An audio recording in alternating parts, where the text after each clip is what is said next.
Have you ever noticed how, just when things start going well, when you finally land the job, meet someone great, or begin feeling confident, you find a way to ruin it? You pick a fight. You miss the deadline. You ghost the person you actually like. And afterwards, you don't know why you did it. You tell yourself, I always do this. But what if I told you that this isn't failure, but a hidden pattern? Carl Jung believed that the most destructive forces in our lives are not external enemies, but the parts of ourselves we refuse to face. Until you make the unconscious conscious, it will direct your life, and you will call it fate. Carl Jung. This quote is more than just poetic. It's a warning. When you keep sabotaging the good things in your life, it's not because you're weak, or flawed, or doomed. It's because there's something within you that's in control, and you don't even know it. Let's call it what it is: self-sabotage. But not the kind you can solve with a productivity app or a motivational quote. This is something far deeper, an unconscious loyalty to your past pain. Imagine this. You're standing at the edge of a breakthrough. You're finally about to become the person you always wanted to be. But deep inside you, something whispers, "Don't go there. That's dangerous. That's not who you are." So you back off. You collapse the opportunity. And then you suffer. But weirdly, the suffering feels familiar, like coming home. Jung believed that we all carry within us a shadow, a hidden self made up of the thoughts, feelings, and instincts we've repressed since childhood. The shadow isn't evil. It's exiled. And when you exile a part of yourself, it doesn't just disappear. It finds another way to speak. Often through sabotage. You say yes when you mean no. You chase people who can't love you. You aim just low enough to stay invisible. And you call this reality. But it's not. It's a script written long ago, playing over and over again. This is why every good thing feels like a threat.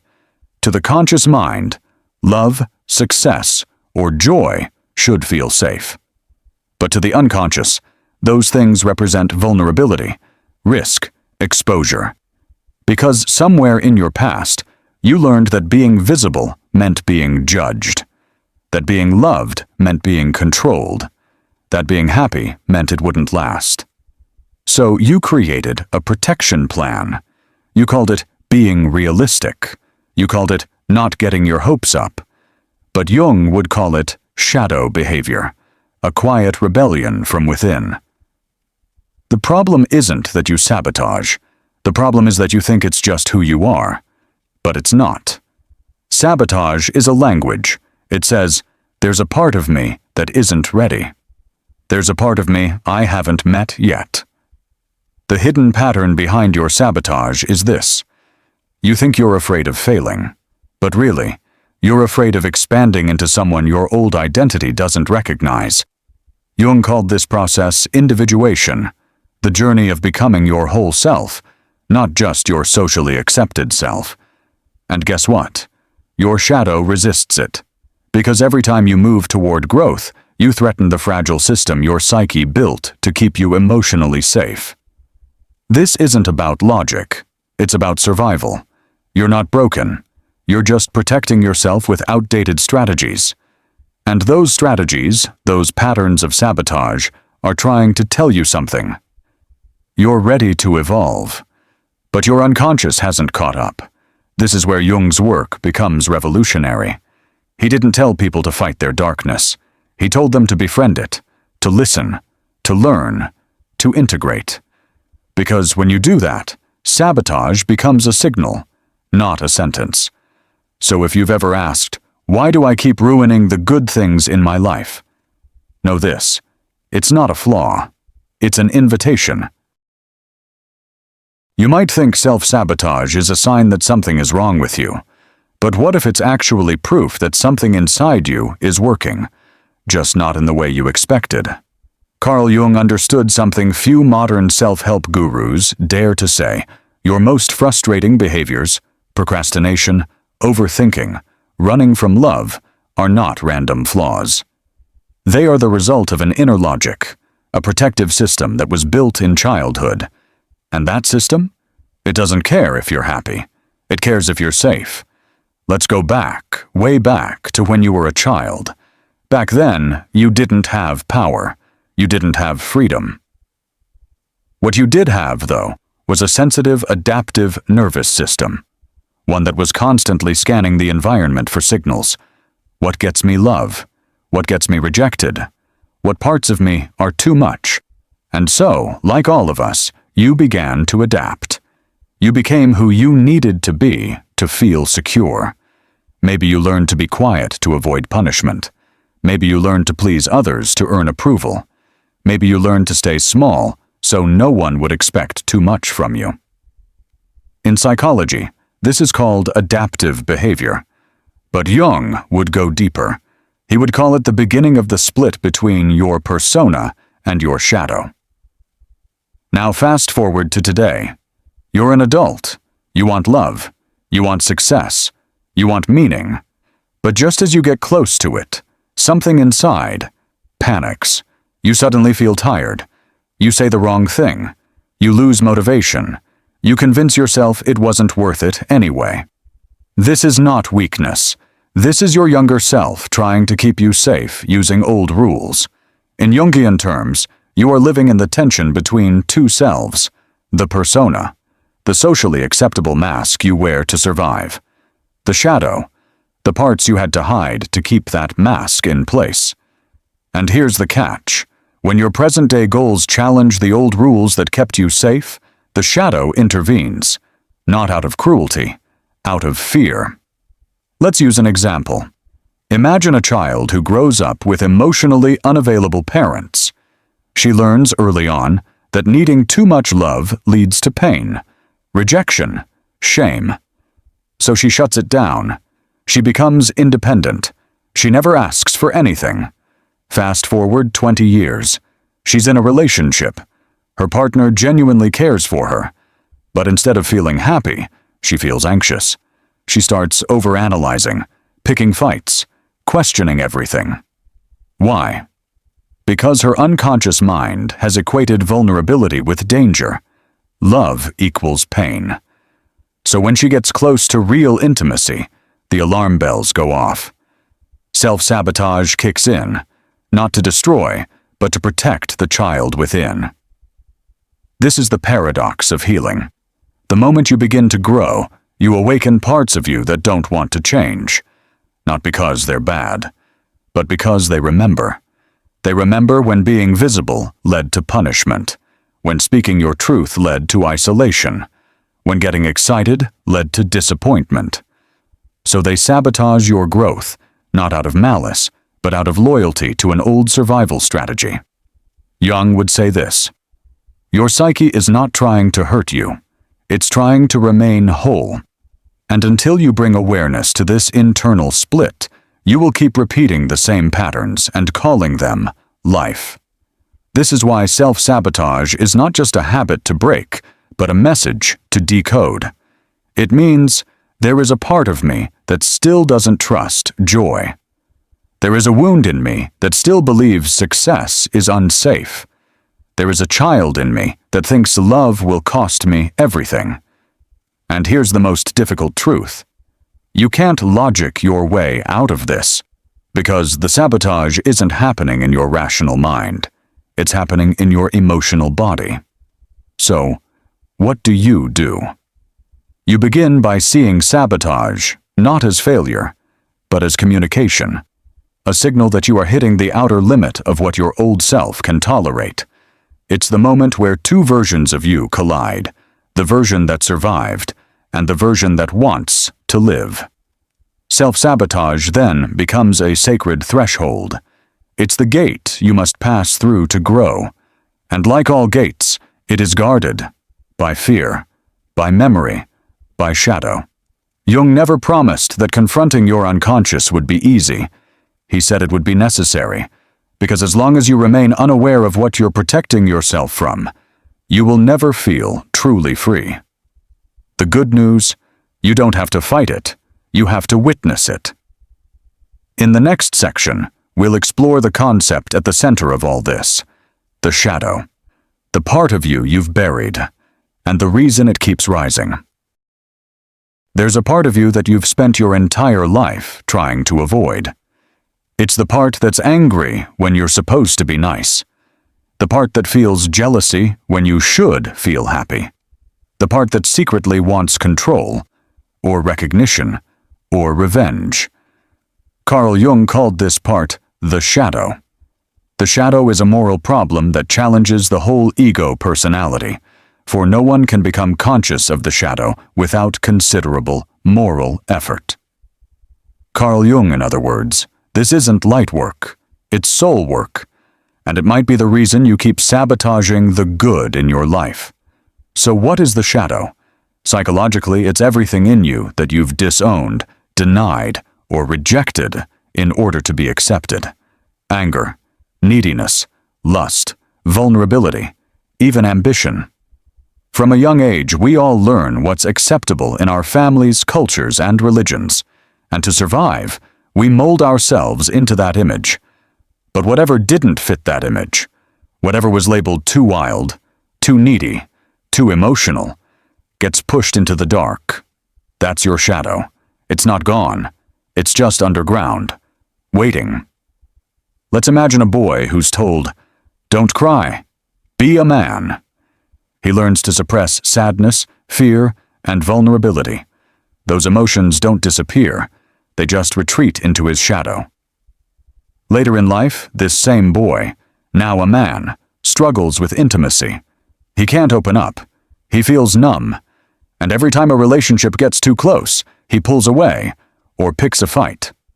Why?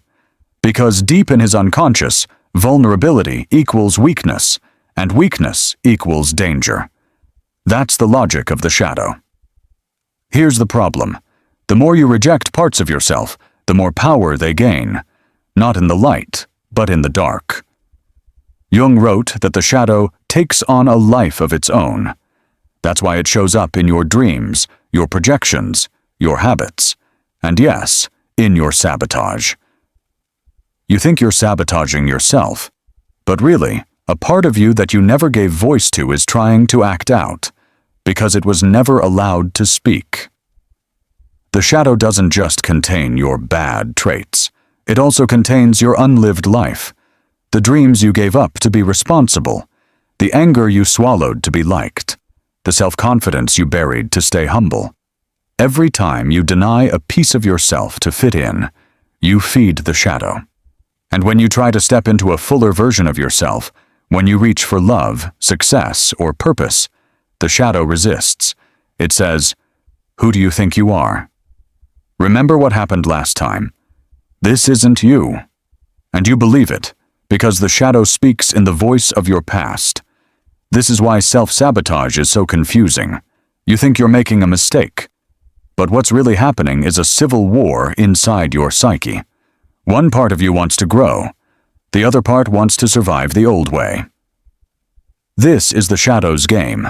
It protects you from rejection by keeping you small. Here's where things get even more interesting. Jung believed that the shadow isn't just a personal thing. It's collective, too. Your culture, your religion, your gender identity, each has its own set of shoulds and shouldn'ts, and you unconsciously inherit that map. So your shadow isn't just your rejected self. It's the world's rejected self inside you, and when you start growing beyond what your environment allowed, the shadow flares up, not because it hates you, but because it doesn't know if it's safe to become something new. Facing the shadow isn't about fixing yourself. It's about learning to say, yes, that's part of me too. Yes, I have needs. Yes, I feel rage. Yes, I want to be seen. Yes, I'm scared of intimacy. You don't let the shadow drive. But you stop pretending it's not in the car. This is the beginning of psychological integration, and it's the only way to stop the unconscious from ruling your life. Because as Jung famously warned, what you resist not only persists, but will grow in size. The parts of you you fight will not go quietly. They will sabotage, protest, scream, and withdraw, until you finally listen. The truth is, the shadow is not your enemy. It's your exiled self. And every time you sabotage the good in your life, it's that self knocking on the door, asking to be seen. In the next section, we'll explore how exactly the shadow sabotages you and what it looks like in real life, not just theory. Get ready. This is where it gets personal.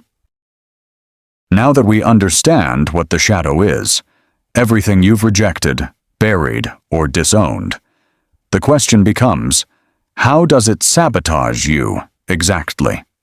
Because this isn't just theory. You feel it. In your relationships, in your work, in the dreams you never finish. You feel it when things go almost right, and then fall apart. Carl Jung didn't just want us to know about the shadow. He wanted us to recognize its fingerprints, everywhere. Let's break it down. 1. The shadow sabotages. Through emotional overreactions. You ever snap at someone for something small, and then immediately feel ashamed?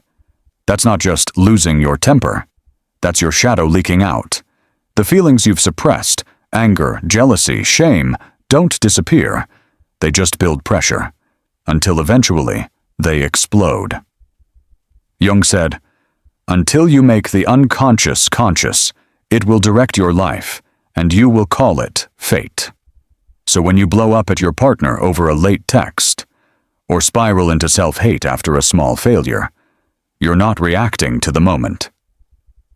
You're reacting to the unmet need underneath it. That's the shadow speaking. 2. The shadow sabotages through projections. This is one of Jung's most powerful ideas. Everything that irritates us about others can lead us to an understanding of ourselves. When you judge someone intensely, call them lazy, selfish, fake, there's a good chance that quality lives in your shadow. You had to hide that trait in yourself, so now, when you see it in others, you can't stand it. This is called projection. You project your disowned traits onto other people, and then blame them for it. But here's the twist. If you don't reclaim those parts of yourself, you'll keep attracting people who carry them for you, and then you'll sabotage relationships that could have been healing. 3. The shadow sabotages. Through self-defeating habits. You have a dream. You get excited. You start strong. And then, somehow, you stop. You procrastinate. You forget deadlines. You get sick right before the big meeting. You pick fights with the person who actually loves you. These aren't accidents. These are defense mechanisms shaped by the shadow. Because when success challenges your old identity, the shadow panics. I'm not someone who gets what I want. If I succeed, people will expect more of me. If I'm truly seen, they'll realize I'm a fraud. You don't sabotage because you're lazy or weak. You sabotage because part of you thinks failure is safer. The shadow sabotages. Through self-doubt and imposter syndrome. Ever feel like you don't deserve good things? Like any minute now, someone's going to find out you're faking it. That's not rational insecurity. That's shadow programming.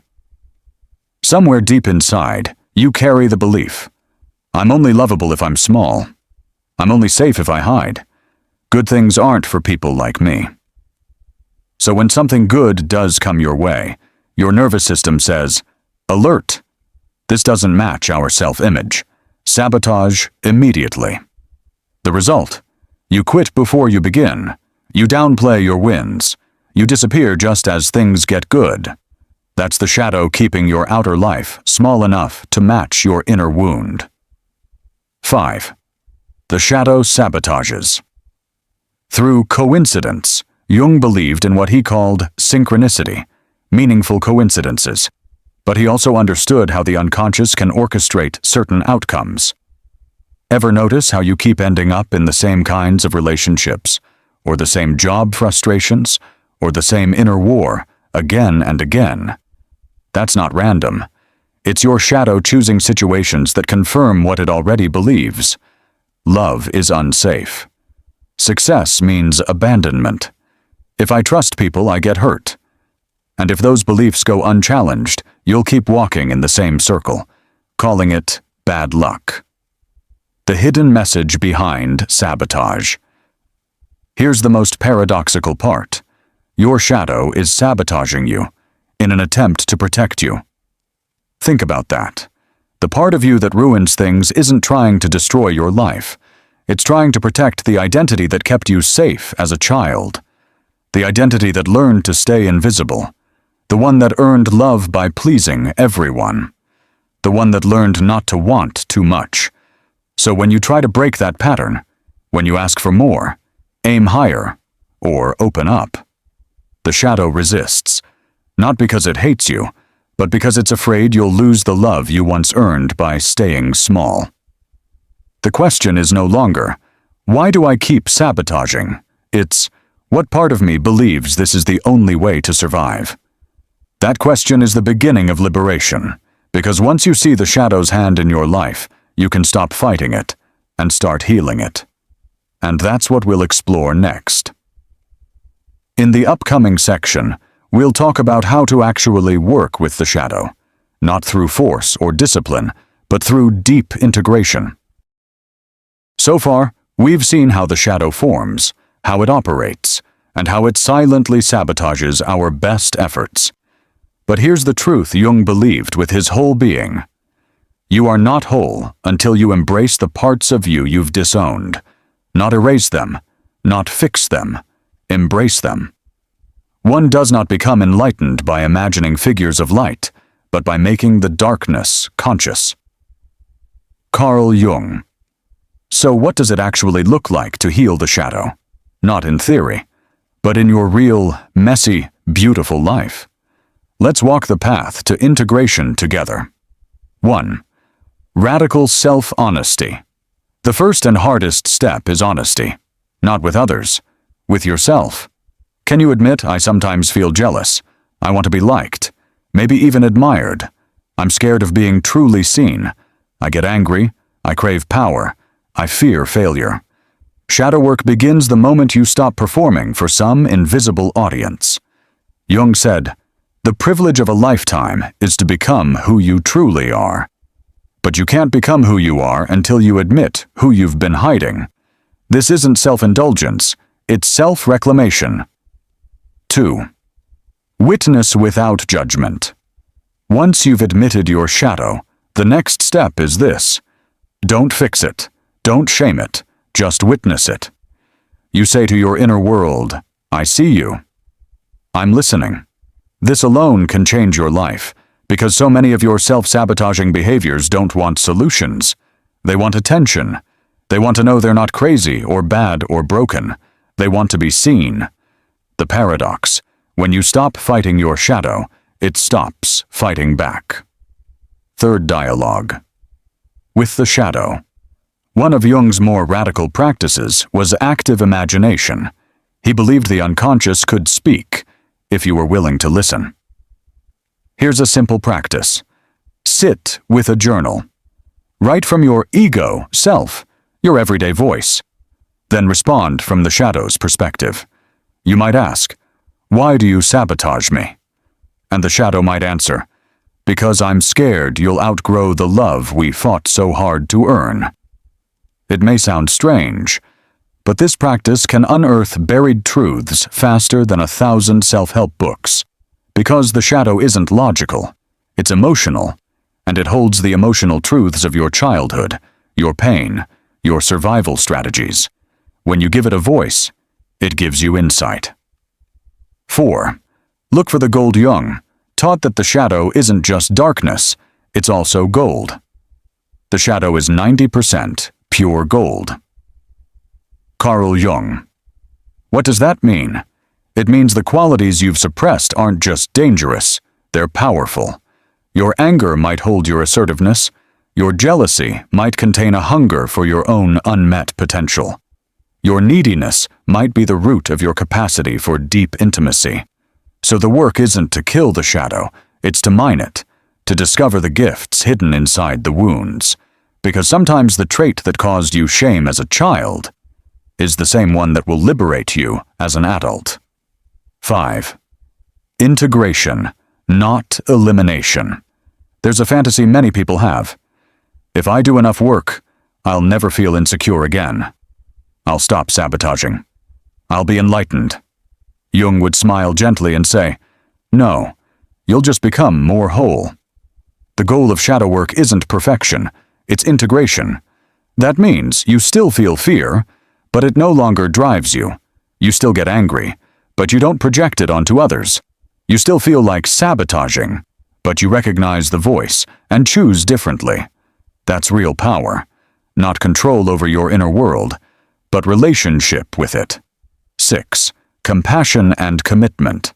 Shadow work isn't a one-time healing.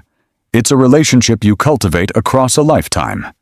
Every time life challenges you, every time you grow beyond a former version of yourself, the shadow will stir, and you'll be invited again and again to welcome the parts of you that are scared. Not with force, not with shame, but with curiosity and compassion, because every act of self-sabotage is actually a cry for safety. And when you become the one who offers that safety to yourself, you stop needing the world to shrink so you can survive. You grow. So where does that leave us? Maybe the reason you've been sabotaging the good in your life is not because you're broken, but because you've outgrown the story of who you thought you had to be. The question now isn't, how do I stop this behavior? It's, can I meet the part of me that created it and finally bring it home? In the final section, we'll explore what life begins to look like after shadow work. Not perfect, not pain-free, but radically more free, authentic, and alive. You've journeyed through the origins of sabotage, into the depths of your shadow, and through the painful honesty it demands. Now we arrive at the most important question. What does life look like on the other side? What happens when you stop abandoning parts of yourself? Carl Jung never promised bliss. He didn't believe shadow work would make you happy. He believed it would make you real. And in that realness, there is a deeper, truer kind of peace. Let's explore what wholeness can actually bring, day by day, choice by choice. 1. Inner coherence, instead of inner conflict. Before shadow work, life often feels like a tug-of-war inside your own mind. One part of you wants to take a risk. Another part whispers, "Don't get your hopes up." One part wants to love. Another sabotages before you get hurt. After integration, that internal war starts to quiet down. It doesn't disappear completely, but it becomes a dialogue, not a battle. You start to say things like, "I hear the part of me that's scared, but I'm choosing to act anyway. I feel the old shame, but I'm not letting it run the show today." That's not perfection, that's power, because the one making the choices is you, not your past pain. 2. Authenticity becomes the default. The more of yourself you reclaim, the less energy you spend pretending. You stop trying to impress people. You stop hiding your needs. You stop tolerating relationships that require a version of you that doesn't exist anymore. Instead, you say, "This is who I am. Flawed, feeling, unfinished, but real." And here's the paradox. The moment you stop performing is the moment you start to feel truly loved. Because real connection requires real presence, and presence requires authenticity. 3. You recognize old patterns and don't react to them. Life will still test you. You'll still be triggered, still feel fear, still encounter the same kinds of situations that once made you crumble. But something changes. You see the pattern as it arises. You don't become it. Instead of saying, "Why does this always happen to me?" you say, "This is the old wound trying to play out again. I know this voice. I can choose a new one." That ability to pause, to choose rather than react, is the fruit of real shadow work. It's the foundation of emotional maturity. 4. you reclaim your creative power. Carl Jung believed the shadow held not only pain, but potential. When you deny your shadow, you also deny your fire. After integration, people often find they're more creative. They take more meaningful risks. They finally write the book, paint the painting, start the project. They speak up, show up, wake up, because they've stopped wasting energy suppressing themselves and started channeling it into expression. This isn't ego, it's aliveness. When you stop hiding your shadow, your soul has more room to move. 5. You make peace with being human. Maybe this is the greatest gift of all. You stop needing to be perfect. You stop judging yourself for being messy, emotional, inconsistent. You finally understand what Jung meant when he said, "I'd rather be whole than good." Because good is an image, a role, a mask. But whole means you belong to yourself, even the parts that once embarrassed you. You no longer fight your sadness. You make room for it. You no longer panic at your fear. You meet it like an old friend. You become intimate with your own complexity, and in doing so, you become profoundly free. 6. Sabotage turns into signals. Finally, the most profound change. Self-sabotage doesn't end, but it transforms. You begin to recognize sabotage not as a flaw, but as a signal, a flare from your unconscious saying, something in you needs care. Something in you isn't aligned. Instead of punishing yourself, you get curious. Why did I avoid that call? Why did I numb out last night? What part of me is scared to grow? And every time you ask, you deepen the relationship with yourself. That's the difference between shame and shadow work. Shame says, I failed, I'm broken. Shadow work says, I'm listening. Let's grow. Final reflections. Carl Jung never gave us easy answers, but he gave us something better. A map. Not to success, not to fame, but to wholeness. He taught that the parts of us we most fear are the very keys to our liberation. That the enemy isn't your fear, or your neediness, or your pain. The real enemy is the belief that you must stay divided inside. But now you know the truth. You don't need to be perfect. You don't need to sabotage what's good. You don't need to keep living inside an old story. You can reclaim the pieces. You can meet yourself in the dark. And you can walk forward, not fixed, but free. If this message helped you see yourself more clearly, imagine what it could do for someone else. Share it. And if you'd like to go even deeper into Jung's ideas and other great minds who shaped the inner world, don't forget to subscribe. We explore the kind of questions most people are afraid to ask, but you're clearly not most people. This channel is for those who want to understand, not just the world, but themselves. If that's you, subscribe and stay with us. Every week we'll go one layer deeper. Thank you for being here. The fact that you're watching content like this already means something is awakening in you. Don't let it fade. Subscribe, and let's keep walking this path together. Jung once said, "Your vision will become clear only when you look into your heart."